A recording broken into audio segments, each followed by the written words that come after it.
11.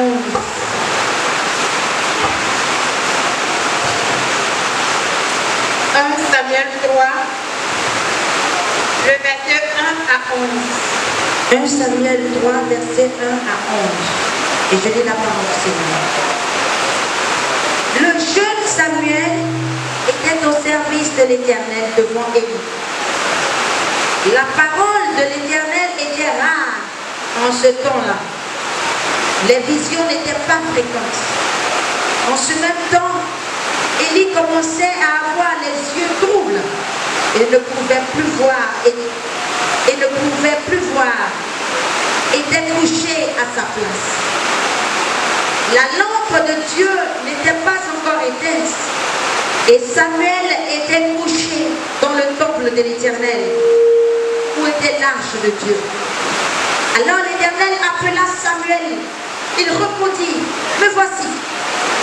Et il courut vers Élie et dit, me voici là, tu m'as appelé. Élie répondit, je ne t'ai point appelé, retourne te coucher. Et il alla se coucher. L'Éternel appela de nouveau Samuel. Et Samuel se leva, alla vers Élie et dit, me voici, car tu m'as appelé. Élie répondit, je ne t'ai point appelé. Quand on parle à quelqu'un, puis on dit, écoute-moi, je te parle, et puis tu regardes ailleurs. Hein? Je te parle, tu ne m'écoutes pas. Nous avons l'habitude de dire ça. Dieu aussi, Dieu veut qu'on l'écoute quand il parle. Mais comment tu peux savoir que c'est Dieu qui parle?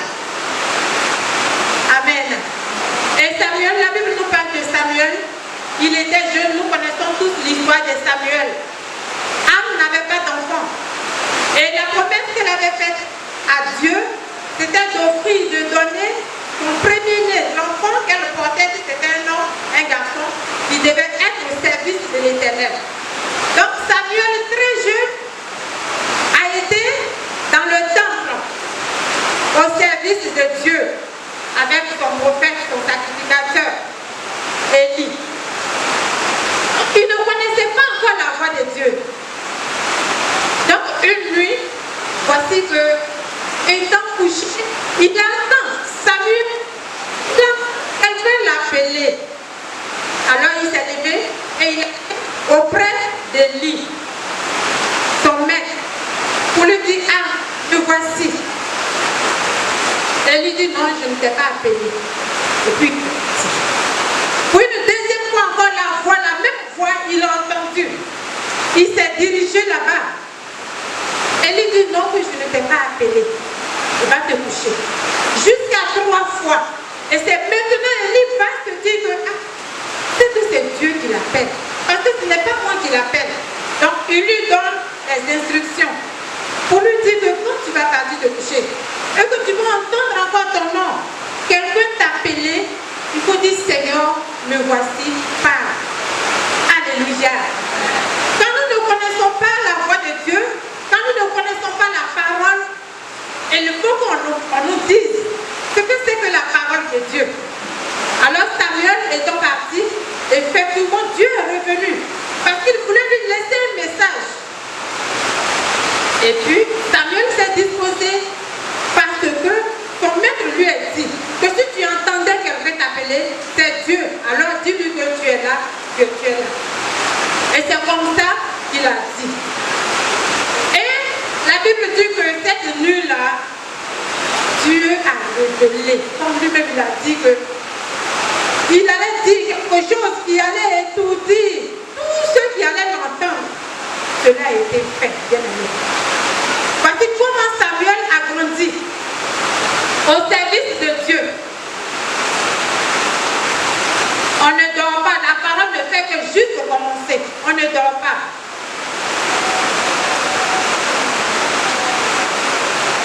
Alléluia. Alléluia. Si tu es en train de dormir, comment tu peux écouter? Hein? Le titre c'est d'écouter et d'aller agir.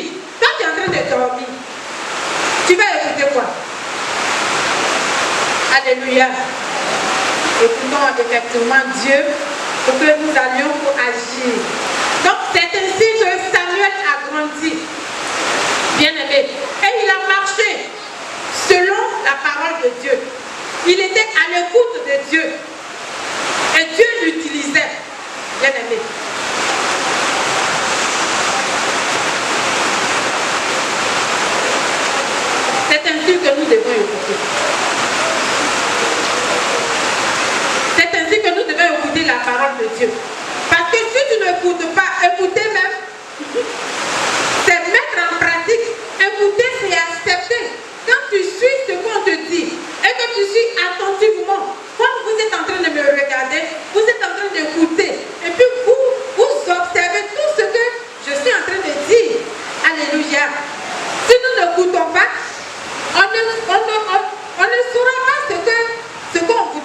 qu'on voudrait nous dire.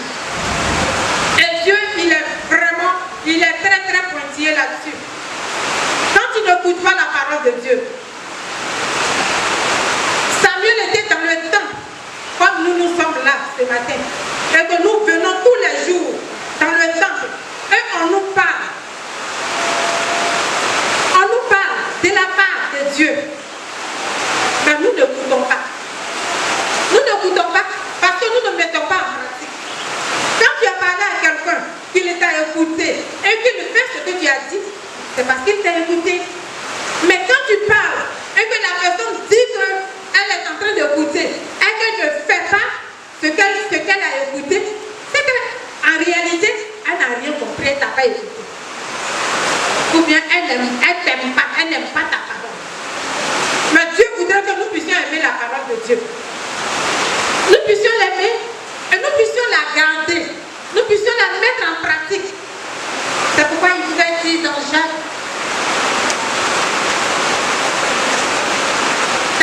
2, le verset 22 à 24. Jacques 2, verset 22 à 24. Tu vois que la foi agissait avec ses œuvres, et que par les œuvres de la foi, la foi fut rendue parfaite. Excuse-moi, c'est Jacques 1, 22 à 24. Jacques 1, le verset 22 à 24. Jacques 1, verset 22 à 24. Mettez en pratique la parole. Mettez en pratique la parole. Et ne vous bornez pas. À l'écouter. En vous trompant vous-même. Par de faux raisonnements. Car si quelqu'un écoute la parole et ne la met pas en pratique, il est semblable à un homme. Qui regarde dans un miroir. Son visage naturel. Et qui, après s'être regardé, s'en va et oublie aussitôt quel il était. Amen. Alléluia. Voici une image que le Seigneur donne. Quand nous venons dans la maison de Dieu, nous écoutons et que nous ne mettons pas en pratique la parole de Dieu. Il dit que nous sommes comme cette personne-là qui se mire. Et puis il va, il oublie comment il était. Donc à tout moment, quand tu passes devant le miroir, tu te mires. Tu t'en vas, tu passes. Si tu as un miroir, tu as te mirer parce que tu t'es oublié. Bien-aimé. La Bible dit de ne pas se borner à écouter. Quand on parle de se borner, quand nous parlons de tu es borné ou quoi, tu n'entends pas ce qu'on te dit. Mais nous-mêmes, nous sommes comme ça. C'est quand Dieu nous sommes débornés. Parce que nous n'écoutons pas la parole de Dieu. Nous ne la mettons pas en pratique. Et nous l'oublions. Alléluia. Parce que nous n'aimons pas le Seigneur. Et quand nous agissons comme ça, Dieu n'aime pas ce qu'il a fait pour lui-même. Alléluia. C'est pourquoi nous allons lire ce verset-là. Pour qu'on puisse le comprendre. 1 Samuel 15, le verset 19 à 20.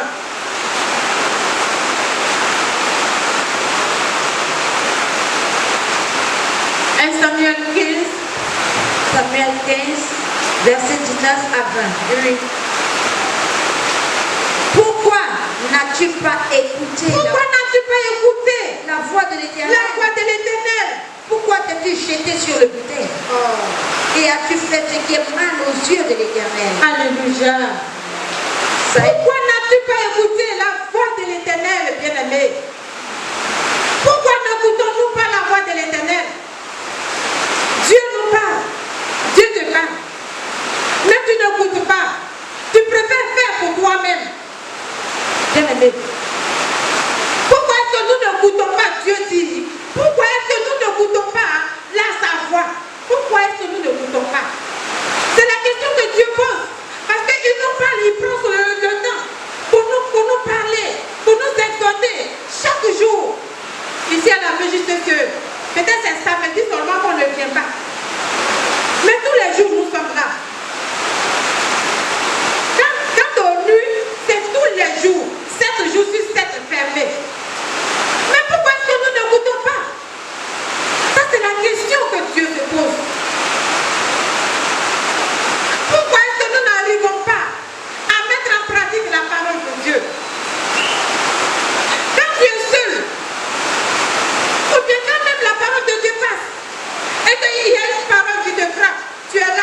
ça c'est vrai.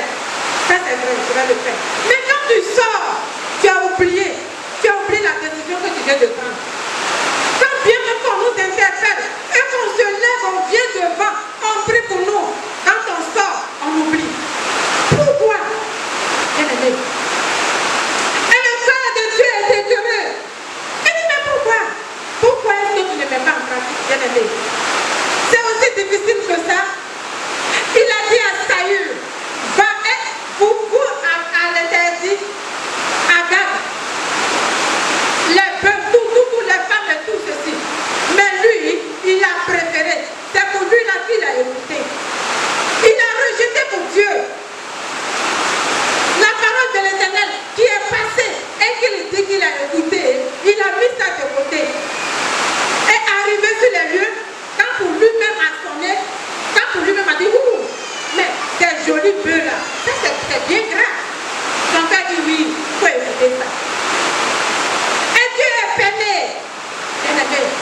Dieu est peiné parce que quand c'est comme ça, c'est un désordre. Et c'est pourquoi il pouvait passer par le psalmiste pour dire, pourquoi ce tumulte parmi les nations? Pourquoi ce vacarme? Pourquoi ces vaines pensées? Pourquoi ce désordre? Parce que quand tu parles que nous n'écoutons pas, c'est un désordre.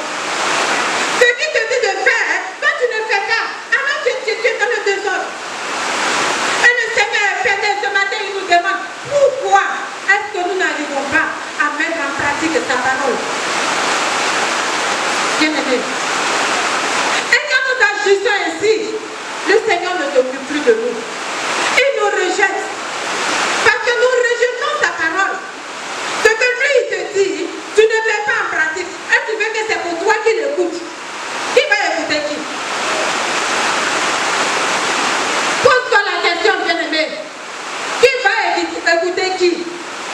Entre toi et Dieu, qui va écouter son ami? Lui, il a été le premier.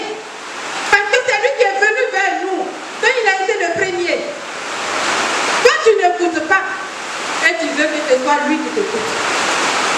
Il va te rejeter. Saül a été rejeté pour ça. Pourtant, c'est lui qui l'a choisi. Saül, son papa avait perdu ses ânesses. C'est les ânesses qu'il cherchait. Il ne savait pas qu'il allait être un serviteur de Dieu. C'est lui qui l'a choisi. Mais il dit, parce que tu as rejeté la parole de Dieu, je te rejette. Bien-aimés, nous ne devons pas être rejetés. Nous ne voulons pas être rejetés. Donc ce que nous devons faire, c'est d'écouter la parole de Dieu, d'aimer la parole de Dieu. Lorsque le Seigneur Jésus est en train d'enseigner et qu'une personne a été vraiment, elle était frappée par l'enseignement, elle était contente. Et sa manière de s'exprimer, c'était de dire, dans la foule, la Bible dit, elle a crié pour dire que heureux les saints qui doivent allaiter. Alléluia. Mais le Seigneur s'est tourné pour dire, heureux plutôt ceux qui écoutent la parole de Dieu et qui la pratiquent. Alléluia. Ce que le Seigneur veut de nous, c'est d'écouter la parole et de la garder. La garder, c'est l'aimer. La garder, c'est marcher selon elle. Mais si tu ne la gardes pas, tu vas l'oublier. Puisque tu ne l'as plus, alors tu vas faire ce que tu veux. Et là où le Seigneur t'avait demandé de faire telle ou telle chose, toi tu fais le contraire. Parce que tu te parles maintenant à toi-même. Et Dieu, lui, il est là, il te regarde. Alléluia. Bien-aimé, nous devons chercher à connaître la voix de Dieu. Parce qu'on nous le dit chaque jour. Lorsque Élie a dit à Samuel, il lui a dit, comment est-ce que ça se passait? La Bible ne mentionne pas encore où Samuel s'est levé pour aller demander. La seule fois, la toute seule fois que Élie lui a dit comment ça se passait, c'est fini. Samuel a demeuré ainsi. Alléluia. Samuel a demeuré ainsi. Dans la voix du Seigneur.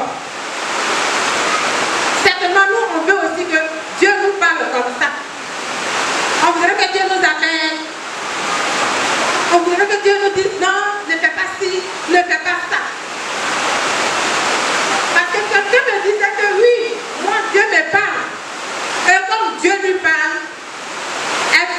des choses, des pratiques qui n'honorent pas le Seigneur. Sachant cela, elle dit que Dieu va lui parler. Parce que Dieu lui parle. Et elle a pris ces choses-là pour envoyer ça chez elle à la maison. Parce que Dieu va lui parler. Mais Dieu ne va pas te parler. Et de Dieu ne lui est pas parlé. Parce que tu connais déjà la volonté de Dieu.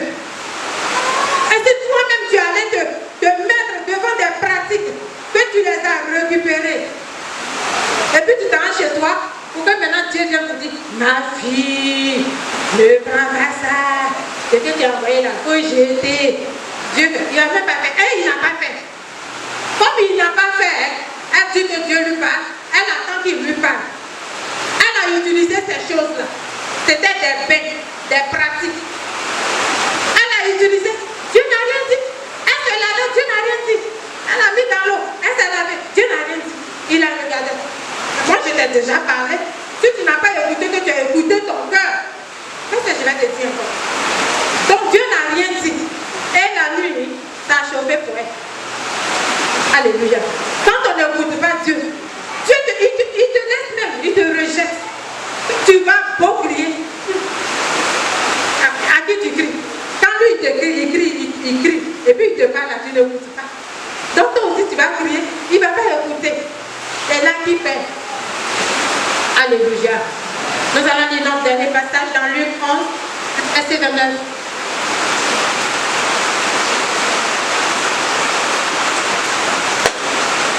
Luc, le verset 29, Luc 17, le verset 29. Luc 17, verset 29. Oui. Luc 16, pardon. Luc 16, verset 29. Oui. Je lis la parole du Seigneur. Abraham répondit. Abraham répondit. Ils ont Moïse et les prophètes. Et ils ont Moïse et les prophètes. Qu'ils les écoutent. Qu'ils les écoutent. Bien-aimés, écoutez. Écoutez Dieu pour agir. Voici un homme. La Bible dit qu'il était riche. Mais il s'est retrouvé dans le séjour des morts. Comme ce n'est pas le message de Saul, parce qu'on connaît ça. Et là-bas, il voudrait que ce soit Lazare qui revienne sur la terre. Il dit Lazare qui est mort, qu'il revienne sur la terre pour parler, lui, à ses parents. Et c'est ce que nous voulons souvent. Nous voulons des choses comme ça. Des miracles comme ça. C'est les morts maintenant qui vont venir nous annoncer l'évangile. Abraham a beau parler. Abraham dit non. Même si lui, il va là-bas, ils ne vont pas l'écouter. Mais ils ont les prophètes, ils ont les Moïse. Toi, tu voudrais que Dieu lui-même te parle d'abord. Tu voudrais que ce soit Dieu qui te parle. Jésus lui-même qui était Dieu, il est descendu. Il y a des gens qui ne croyaient pas. C'est quel Dieu ça tu veux encore? Il est allé, la Bible dit que s'il va revenir, c'est pour juger maintenant. C'est pour le jugement. Donc ne cherche pas à ce que ce soit Dieu qui te parle d'abord pour que tu puisses écouter. Abraham a dit, ils ont les Moïse. Moïse n'était plus. Le prophète Élie aussi n'était plus. Mais s'il a dit, c'est parce que Dieu a disposé des personnes qui sont là, qui nous parlent chaque jour. Donc quand cette personne passe ici pour parler, ne cherche pas à savoir que non, je veux que ce soit Dieu lui-même. Je veux que ce soit le prophète lui-même. Je veux que ce soit telle personne. C'est-à-dire qu'ils sont les Moïse. Alléluia. Il a dit les.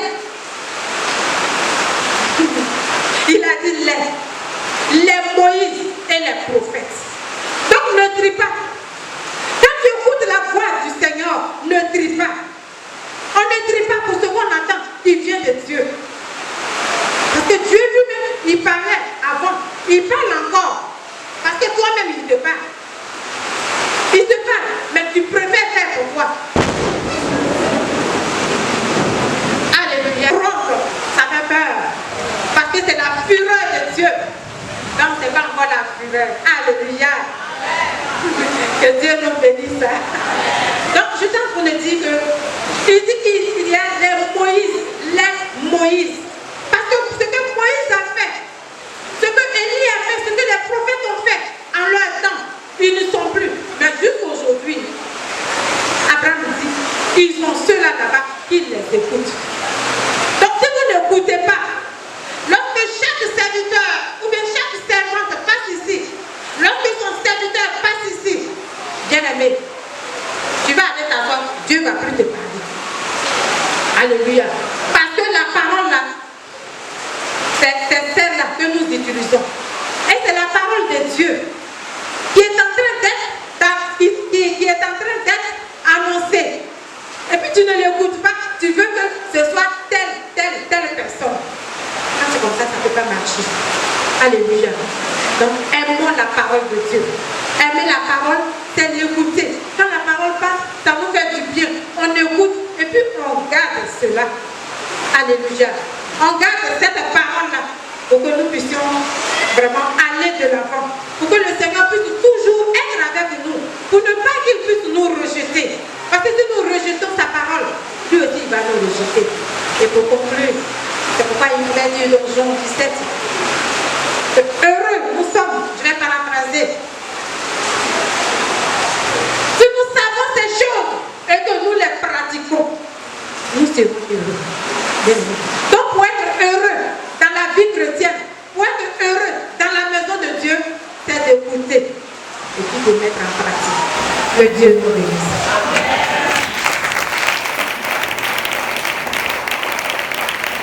Amen. Comme vous le savez, nous allons baisser la tête